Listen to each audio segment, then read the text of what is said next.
Hello and welcome all back to Election Time News America. Today is Friday, October 3rd, 2025. We're going to be looking into the 2025 United States gubernatorial elections. Election Time News, your one stop for all things elections and politics, from summations to poll reviews and news. Subscribe below for more content like this about American, Canadian, and Australian elections. Also, make sure to follow the Substack, Threads, Instagram, and X, as well as check out our new website, electiontimene.ws, linked in the description below. You can also just do electiontimenews.com for news feeds and our latest predictions. Remember, there's never a dull moment in politics. So to kick things right off, we have the overall page, and we are starting off this cycle with 26 Republican governorships and 22 Democratic governorships. And the general races we're just looking at Virginia and New Jersey. This is the quietest year, if you will, for governorships. Much more eventful is 2026, where even the cycle in the presidential year, there's a bit more. And even in 2023, for example, there were three. So this one, there's only two. That is the least that there are. There were three here, but that was actually a recall election for Gavin Newsom. So there is not such an election this year. So to look at the initial race, we have in the race in New Jersey, we have Mikey Sherrill, the Democrat, versus Jack Ciatterelli, the Republican. And in Virginia, we have Abigail Spanberger, the Democrat, versus the Republican Winsome Earl Sears. So Jack Ciatterelli I believe, was a Democratic or Republican state Senate member in New Jersey. I'm not 100% sure where he came from entirely, but he was the nominee back in 2021. Let me actually check real quick. He was in the New Jersey General Assembly, the 16th legislative district, and then he became the nominee for the New Jersey governorship for the Republicans in 2021 and narrowly lost to Phil Murphy by 3.2%. Now, you may say he did lose, but this was also a relatively interesting year in and of itself. Usually, all the way going back since 1989, the party who was in the White House lost the race in New Jersey. And so this was actually the first time since then that it broke, and the first time since 1977 that a Democrat won re-election in New Jersey. So that's going to be an interesting race to see. And Mikey Sherrill is a congresswoman who held the district right here. Quickly point it out. Now there's her district, the 11th, right here. Some of Passaic County and a bit of, I forget exactly what county that is, but relatively key areas that the Democrats have been losing a lot of support in. So it's going to be relatively critical for that campaign there. Potentially some of that home field advantage was relatively contested primary. Then to Virginia, we have Abigail Spanberger, who was also a House rep. She left the 7th district this year, but she first won back in 2018, winning her district by under 2 percentage points. Very, very narrow. This was a very red district by 15 points just 2 years prior in 2016. And then she won against the incumbent by 2 in 2018. And 2020, she held on by 1.8 again.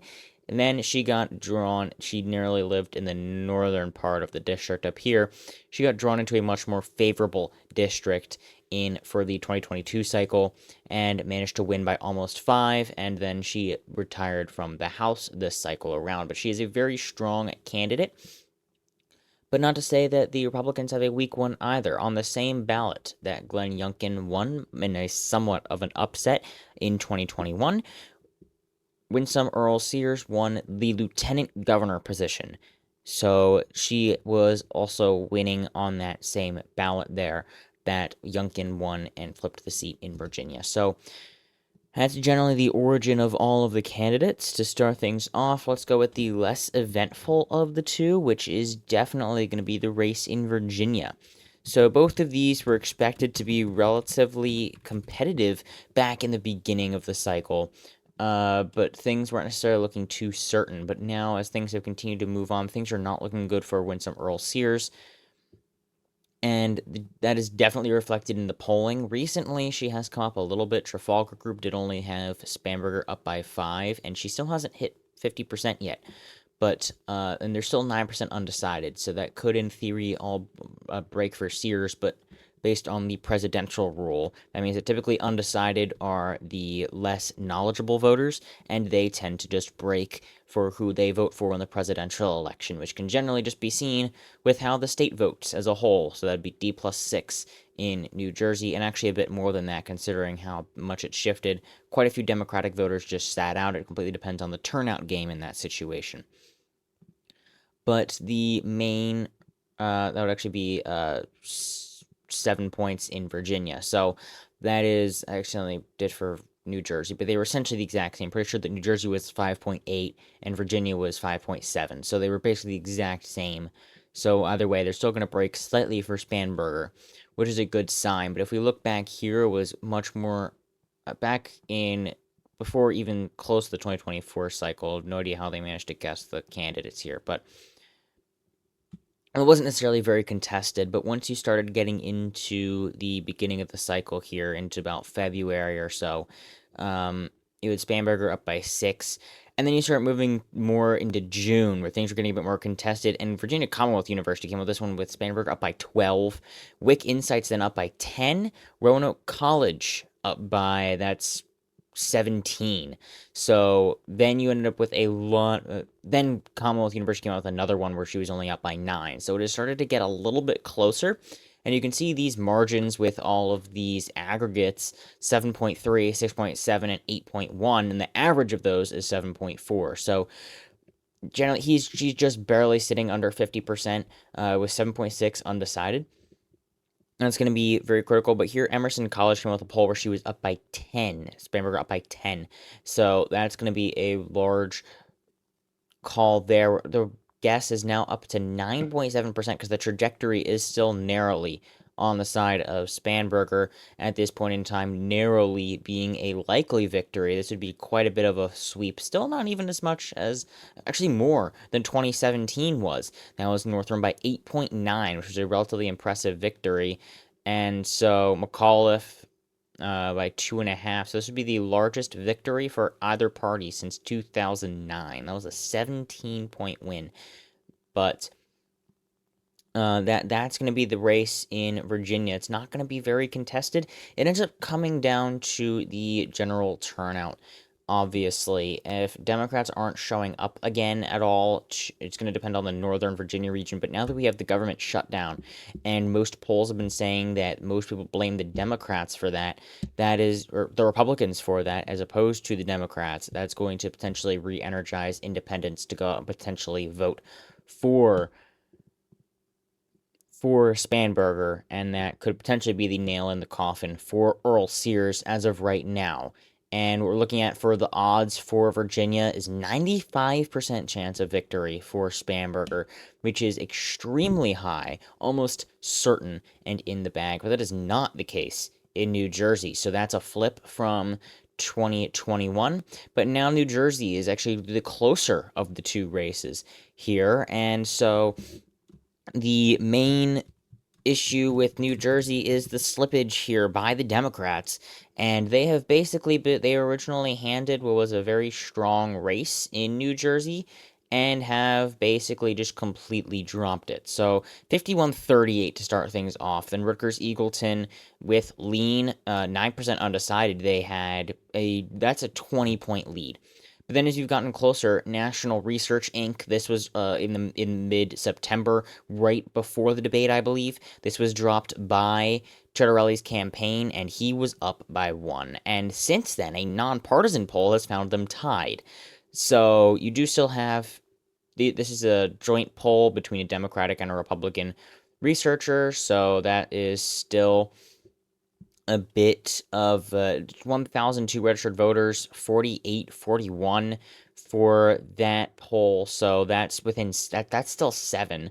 But if you look at these averages, they have plummeted down to 4.7, 4.1, and 4.8. So all of that is incredibly concerning for the Democrats, considering how strong of a margin it once was. Now, we did see some signs where it's going to be close, only 6 points here. That's 8. So that was somewhat looking at Virginia margins, but then where Virginia kept staying consistent or got even a bit larger, New Jersey has gotten closer.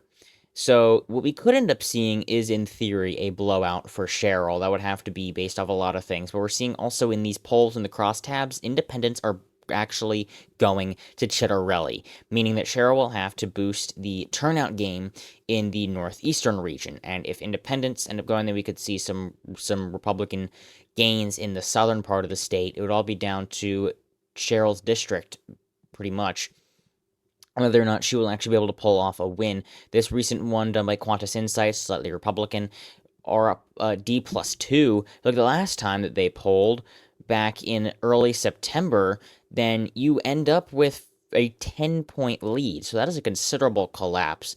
Not necessarily enough to probably end up with a loss down to 3, but down to 3.2%, which is considerably closer than Democrats should be hoping for or want, but it is still a win as of right now. But the chance of a win is continuing to drop, especially recently, since mid-September, which is when that first poll dropped that had Ciatterelli ahead.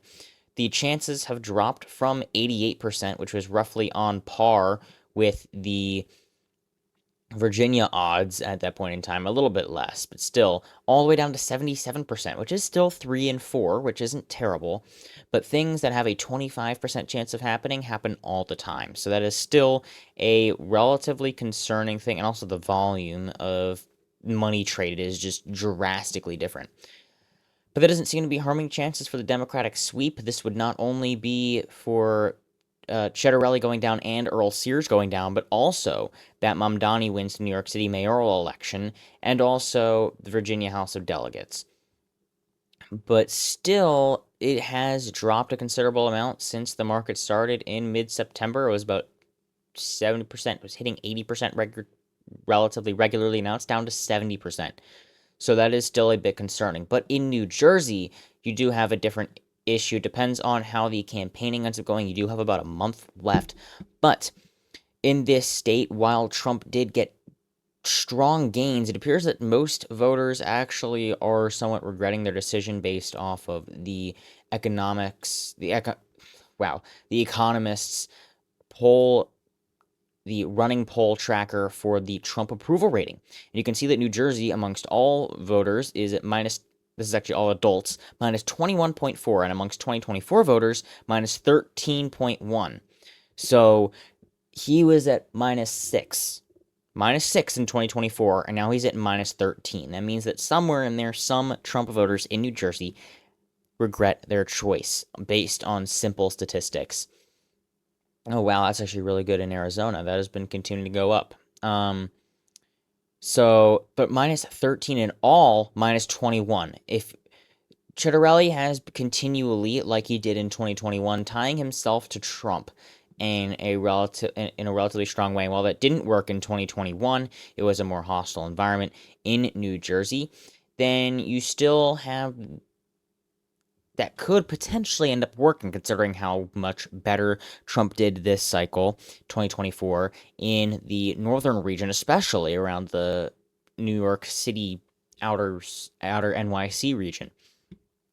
But there definitely is some pushback to that in theory, Sherrill could capitalize on in order to potentially be able to win. But if she isn't able to capitalize on that, then Ciatterelli should be able to cruise to a victory, and that would be a trade of states. New Jersey going red, and that would actually be the first time that New Jersey has gone red since 1985, at the same time that the presidency was Republican.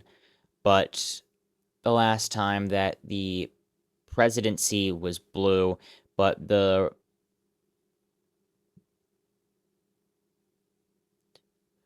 governorship went blue was a long time ago, so that's not even on here. But essentially, what we're looking at is a very narrow race, even narrower than 2021 right now in New Jersey. But Virginia is being carried away by the Democrats to a larger victory even than in 2017, the first cycle, with Donald Trump being present in the White House. Thank you all so much for watching today's video. Make sure to subscribe down below. Check out the new website we are getting. We are absolutely listening to advice, and we are still building it up, basically from the ground up at this point.